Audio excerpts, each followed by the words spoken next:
Hello everyone, welcome back to another episode of Digital Marketing Gyan, the show where marketing meets execution.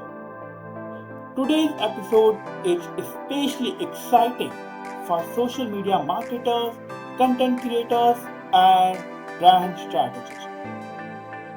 For our discussion of today, we have Ethan Monkhouse with us. He is a behavioral psychology graduate turned AI innovator known for building cutting edge tools that bridge the gap between data and human emotions.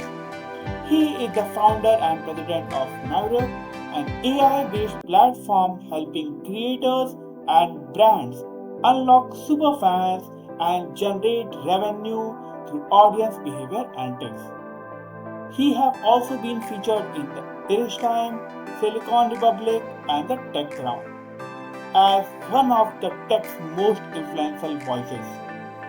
He is leading a movement where AI isn't replacing marketers, it's making them exponentially more powerful. Hi Ethan, a warm welcome on our show. Thanks for having me. Great to be here. Great. So Ethan, before starting our conversation, can you let the audience know a bit about yourself, about your journey, and how your interest for AI started? Yeah, sure thing. So I grew up in Ireland. I studied there and was probably quite a nerdy kid. I loved technology. I was always playing with computers, and all through university, I was always at the forefront of any sort of technological advancements. I was very interested in that stuff.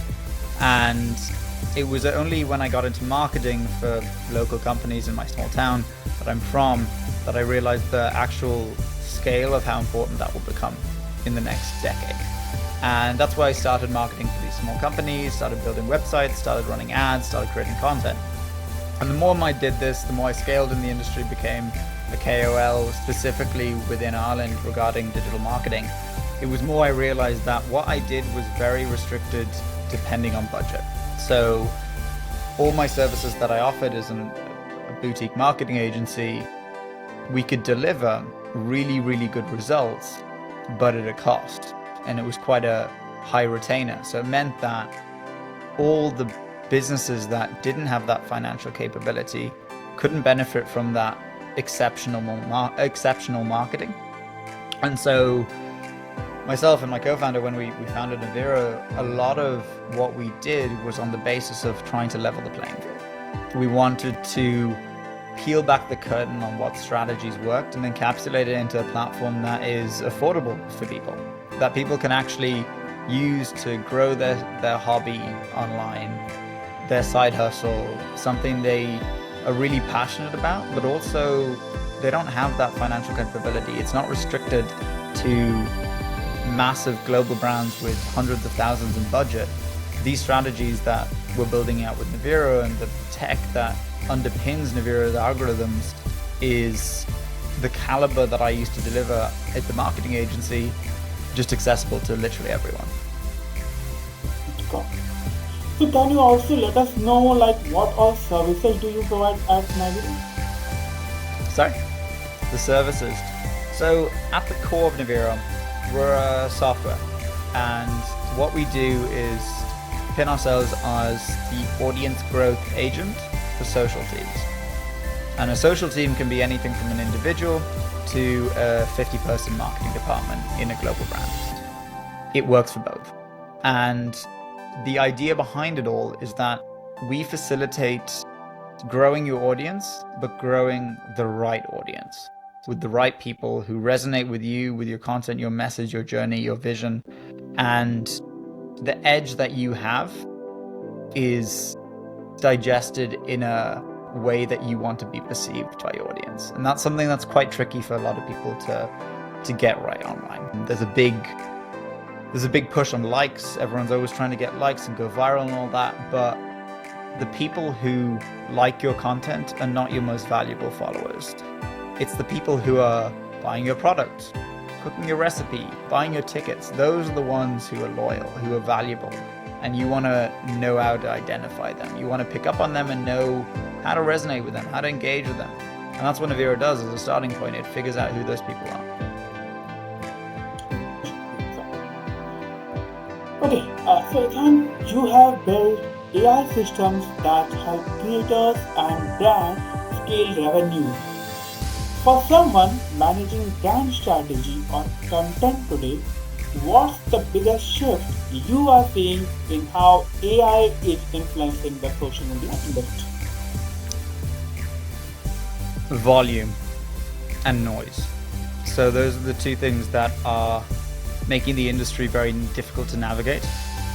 There's a lot of volume because of AI, because of chat, and all these tools allow people to churn out content while sacrificing quality. So that gives to high volumes of content going out, but it also gives out to high volumes of low quality content. And that's where the noise comes in. It makes it very difficult to filter through that noise, filter through, okay, what content does work, what content is genuine, what content is actually resonating with the right audience. That's the shift we're going through right now. We haven't particularly adapted to it yet, but we're on that journey.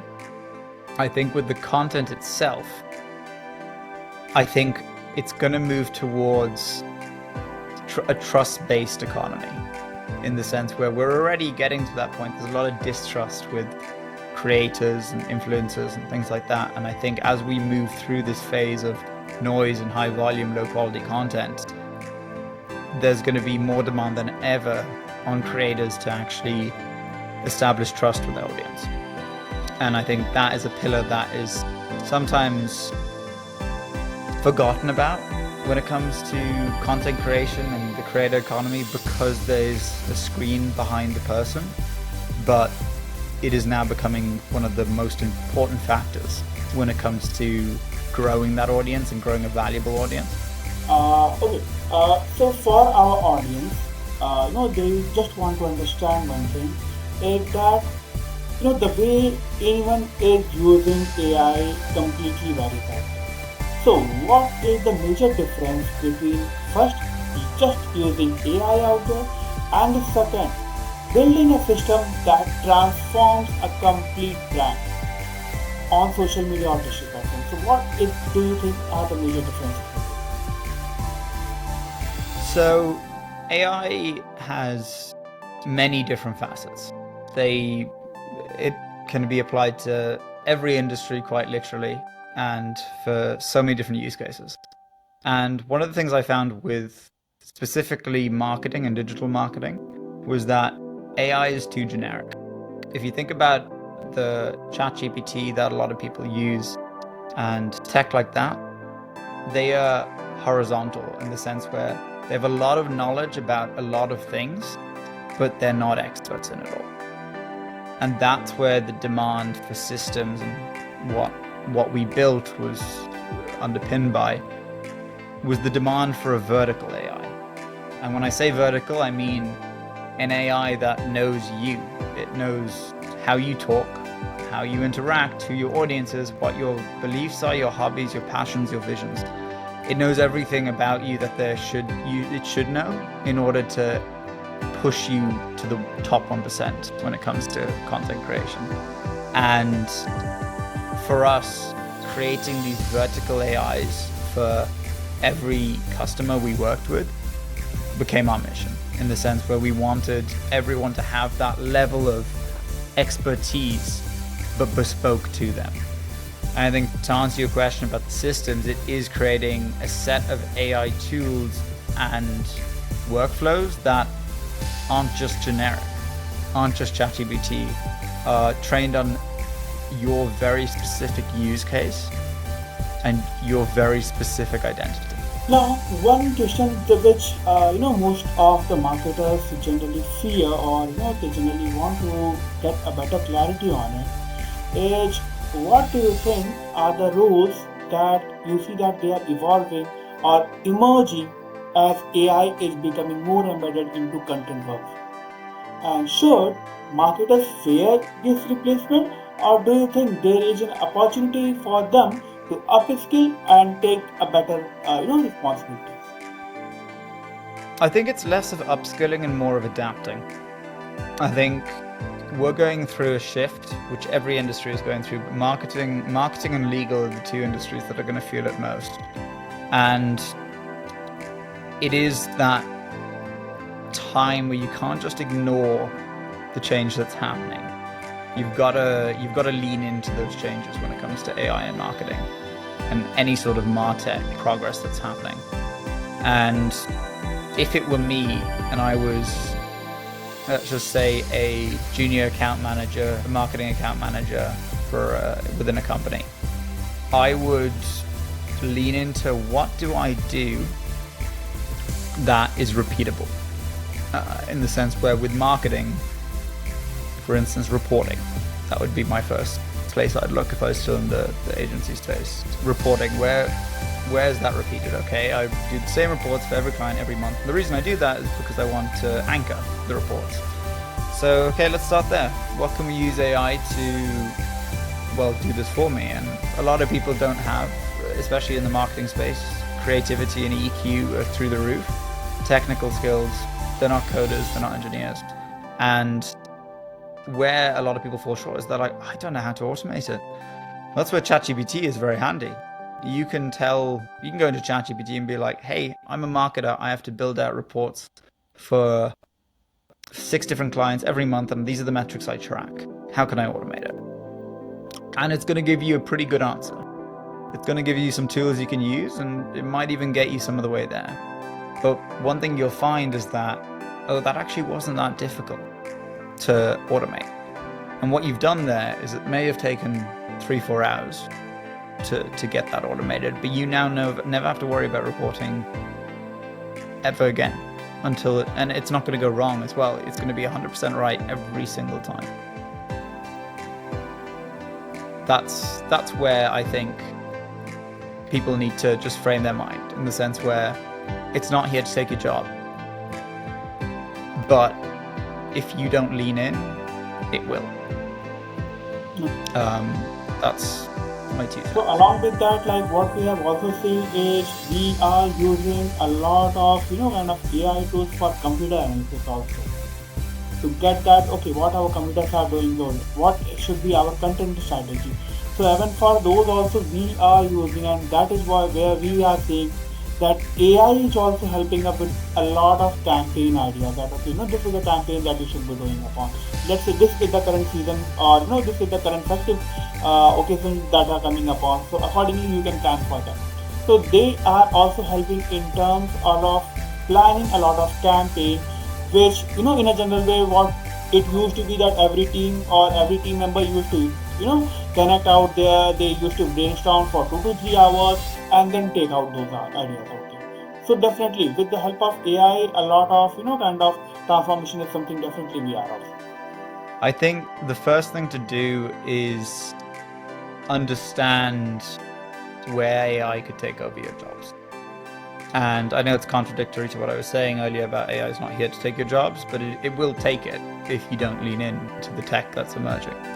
And I would start with exactly there. Google is AI going to take over marketing, and have a look at the articles and read into it. See where these very knowledgeable authors who specialize in how AI intersects with marketing are predicting it'll go. And it'll become very clear to you that, okay, I'm reading here, it's saying, okay, reporting, that's definitely going to go. Okay, campaign ideas or execution, okay.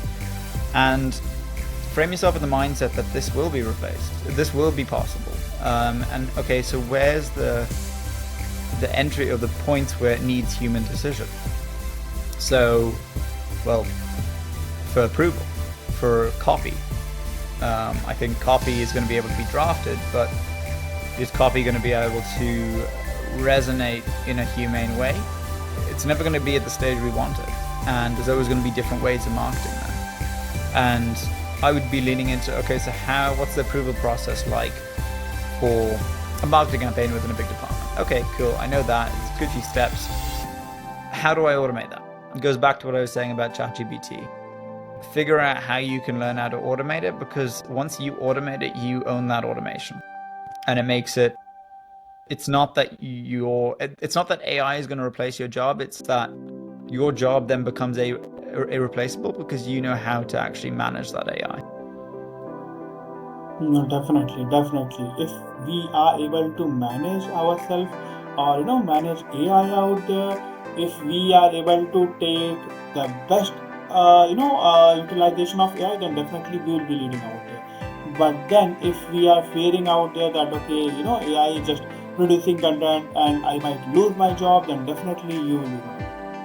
Because what AI is giving upon that, okay, for all the repetitive work, you can use AI, but for other advanced technologies or for other advanced activities, we are there. We as a human can lead them. Yeah.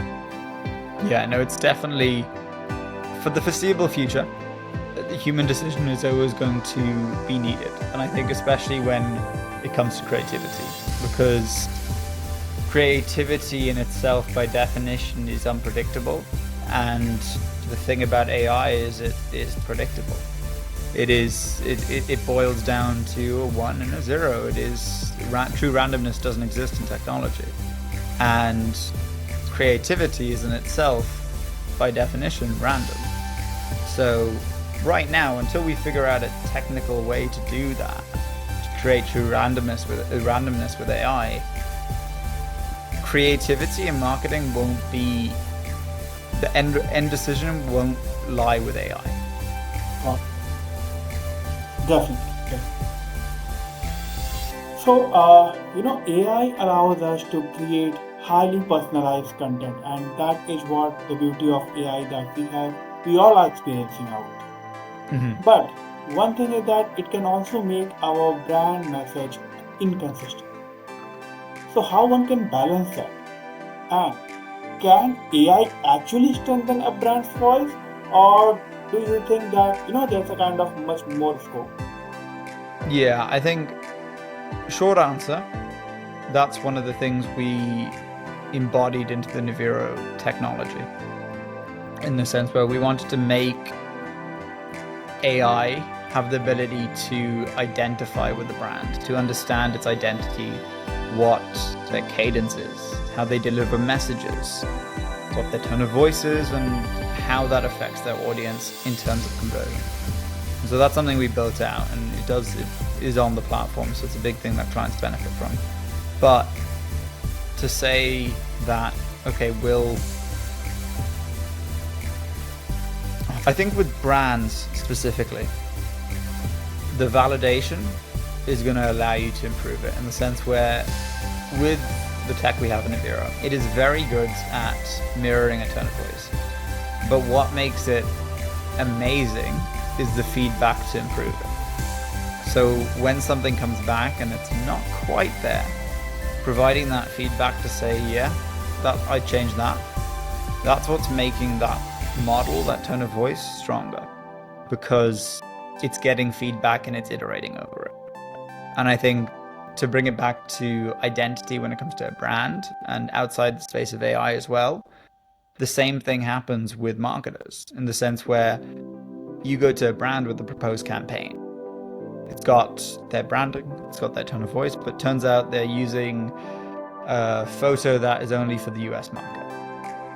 And the marketer might not know that. And it will be from the brand or the, product side or whoever it is who will flag it. And the reaction is still the same. The marketer goes off and realizes, oh, I can't put US imagery for these campaigns. And then that's logged. And they iterate over that, and down the line they don't do that anymore. The thing about AI is it does all that, except it never forgets anything. It never does the same problem twice when it is sufficiently flagged with it. You want to be proactive, and you want to show them results rather than pitch them the technology and the perceived value or the potential value of it. Because AI tech it's very cheap to actually subscribe to it at an individual level. It's very easy to find some software and actually pick it up to automate reporting, as we say. We'll use that example. And instead of going and saying, oh, this tool is phenomenal, I think it could save us a lot of time, that's going to frame leadership's opinion of the tool in a different light, because they're going to start to see, oh, let's just say Ethan, I'm a marketer, I went to them and I said, oh, this tool would be great if we could get it because we can automate reporting. They're going to see it as, oh, this tool can do what Ethan does for reporting entirely. And it's going to separate the two there. It's going to separate the AI and the marketer. Whilst if the marketer, say I went to them and I was like, well, I've completely automated our reporting using these tools, and I want us to roll it out to every aspect of the business. It costs you a fraction of the price, does it automatically, and a number is never wrong. The change in how that situation and conversation is viewed is completely different, because now they're not seeing you as two separate entities. They're seeing you as a technology, seeing AI as a technology that you unlocked. And they're going to see the marketer is required to get the value out of that technology being AI. So it's small things like that, which I think completely reframe how leadership views the marrying of AI and marketers. So, how can brands use AI to turn the casual followers into loyal advocates? And how is this different from the traditional funnel marketing which we were having together? Yeah. Well, funnel marketing hasn't particularly changed, except people have become way more impatient. And there's also an aspect of attention economics. So attention is expensive, but you don't need to be optimizing for attention anymore. You need to be optimizing for intent. That's the key difference that's changed over the last 2 years.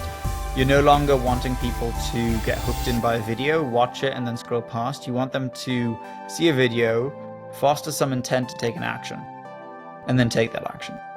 That's the difference between a funnel nowadays as to 2 years ago. Before, it was all focused on attention. Now with a funnel, you get in and there's a very low touch point. They might grab your email. That's about it. And then you'll drop off. Before, a funnel would have actually held you through the funnel and tried to convert you right then. Nowadays, it's very much a, hi, I'm here, I exist, I'll see you in a couple of weeks. And that's when you hit them with retargeting, or algorithmically speaking, you push out the right content, it will reach them again. And it's a lot more low touch point, but fostering trust, because that's the thing. When you show up again, they've seen your face, they've seen you said hi and didn't push them to buy anything. There's more trust there than if it was just a funnel. And I think having that thought process when you're building out a sales process, be it for marketers running an online campaign, whether it be a radio ad, whether it be billboards, whatever it may be, having that mindset that, okay, attention is not the focus anymore, it's intent. How do we get people to lean in and want to take action is the key differentiator between how people thought 2 years ago, when funnels were all about conversion right there and right then, and how we need to think about now. Okay, got it. Thank you for that advice. Now, the next question is like, if you were a solo social media manager today, then what are the 5 or 6 AI tools would you adopt immediately, and what are the reasons for that? The first thing I would do, and I'm not trying to push in any way our platform, is sign up to our platform. We have a trial. The reason being is like, I don't try sell it. I like people to use it and realize how much of a dependency it is. And that'll handle the direction for where you need to go. It's going to set the footing and it's going to tell you, okay, this is where we think you should go with what you're trying to do. And take it from there. If it doesn't work, it doesn't work. It's fine. It's about figuring out that process. And then the other tools, which is staying on top of everything you do. So I use Superhuman for emails. I use that to manage everything. That's what's going to allow you to stay on top of all the admin sort of things. Second thing, or the third tool I'd download would be Notion Calendar. The reason for that is it ties into your email, and you handle the admin, you've now handled your calendar. You know what's happening and when it's happening, and you know it's correct. And then the fourth tool would be get the premium version of ChatGPT, because a lot of people do not realize they don't realize how advanced AI is. It is so much further ahead than what the average person will encounter. with the free version of ChatGPT. It can do so much more. It can do so much research for you. And I think that is where I'm leading on to, where as a social media marketer, you need to make a lot of pitches, you need to make a lot of audits, you need to do a lot of reporting to justify spending or taking action in a particular domain for a particular campaign. And that's where ChatGPT Pro can actually help. Switch it to O3 and ask it to go off and research this company, build out a report, your social media manager, I want this to be in X, Y, and Z, give it a load of criteria, and it will spit out a report that is 2 years ago would have been charging 10, 15,000 for. So that's where we are right now. You can also do it in our platform as well, it's built in, but I'm giving options here. And then the last thing, it's difficult. I use so many tools. I would use this tool called N8N. I download that, and what that is that what we're talking about, automating things, that's the tool you use to automate, and it's easy. It connects up to everything. You click of a button and you just, like a little flow chart, you design it however you want, because that's going to be what frees up time for you and allows you as a solo social media manager to actually scale in a sustainable way. Okay. So what's one mindset shift you believe marketers must make right now to thrive in an AI augmented future? So with marketing, I think we'll see a role that is slowly creeping up called a prompt marketer. And what I mean by that is, right now, prompts, they're not really that, like, they use the marketing but not systematically and not structured. It's not structured, the flow. With a marketer, they write copy. Soon it will be the marketer writes the prompt, and that's the sole responsibility of that marketer, which will then take, the prompt will just be taken by the AI, and the AI will apply the brand, it will apply the campaign data, it will apply all the different conversion data that it has to maximize, this is the message they're trying to get across, and how is the best way of conveying that.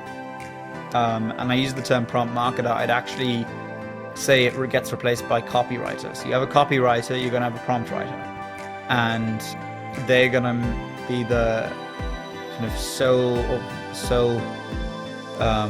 input, but they're going to be one of the key inputs when it comes to marketing campaigns. And they will essentially, well, what we know as copywriters, they will become prompt writers. For me, that is probably the biggest change we'll see in marketing with roles. And then the second thing would be the way the organizational chart is changing for that department. So marketing is inherently very creative, and you have an org chart, your department, which is marketing, and they're all people. But for the first time in history, an organizational chart no longer consists of just people. It now is a mix of AI agents and people. And one thing that we're going to have to get wrong before we get right is how those AI agents interact with those people, and how that all falls into place with the new definition of an organizational chart. Because you're going to have AI agents that make decisions on behalf of agents, other AI agents, and on behalf of people. But then you have interactions with people and AI agents where the person makes the decision. So that interaction and that workflow, unfortunately, we're going to have to get it wrong for us to get it right. I think we're saying it earlier about attention. Stop focusing on intention and move towards intent. Foster intent rather than attention. That's going to be critical in the world we're moving towards, especially when it comes to fostering trust and maintaining high conversion and high value conversion when it comes to any campaign. It is very difficult in a world where we're optimizing based on data for hooking people in and pattern interrupts that grab people and keep them engaged. Intent is often forgotten about because all they care about is capturing the person's attention online and getting the view, whilst intent, that's going to be what converts. Ethan, thank you for helping us reframe AI not just as a tool but as a transformational shift in how we tell stories, build communities, and drive value. To everyone listening, if you are a content creator, strategist, or brand lead, this conversation is your signal to lean it, not fear what's next. This is Prince Kumar Singh, and you have been listening to the Digital Marketing Can podcast.